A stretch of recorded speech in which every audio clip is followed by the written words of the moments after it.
There's a disparity in what we consider to be the ideal way a man should behave or perceive his masculinity. On one side, it is through impulsive pleasure and aggressive evolutionary instincts. On the other side, it is in the form of submission and a lack of authority. This is a problem that we have with the conceptualization of masculinity in the Western world. It is dichotomous in a sense, an idea of masculinity that has no balance. It preaches through popular culture the feminization of masculine side in promoting characteristics of comfort, delusions, ideals, and safety. To combat this atmosphere, figures like Andrew Tate and other popular podcasts like Fresh and Fit draw mass attention as they provide the craving for the opposite side, which is the traditional form of masculinity, in which competence, sacrifice, individual responsibility, and stoicism are the center of attention. There's a problem with this framework of masculinity as something that can only be on one side of the coin. To explain this, let's take a look at Carl Jung's idea that he gathered from alchemical studies. Take the symbol of a transmutation circle from the anime Full Metal Alchemist. Alchemical symbols often have a structure to them and are inside the confinement of a circle. Why is that?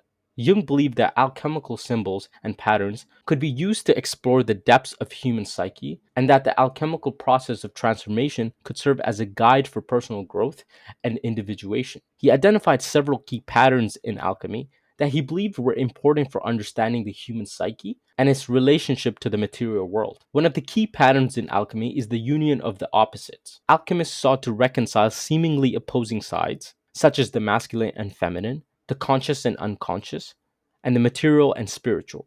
Jung saw this process as a metaphor for the process of psychological integration, in which individuals must come to terms with their shadow side and integrate it into their conscious awareness. Also, Carl Jung saw alchemy as a metaphor that was represented within an alchemical form as the philosopher's stone. Jung saw the philosopher's stone as a symbol of the process of psychological transformation and individuation. He believed that the alchemical process was a metaphor for the journey of the individual towards self realization and integration. The philosopher's stone represented the achievement of wholeness, and it was the symbol of the ultimate goal of the alchemical process, or the individual. From this perspective, the disparities between a dichotomous view of masculinity, where one side you are defined as a simp, and on the other side you are defined as an alpha male, has severe consequences to how young men interpret the material world and the way they present themselves. Through this philosophical example, the goal is to chase the philosopher's stone. And what this means is to integrate both parts of the masculine side, and through this integration, you find your philosopher's stone,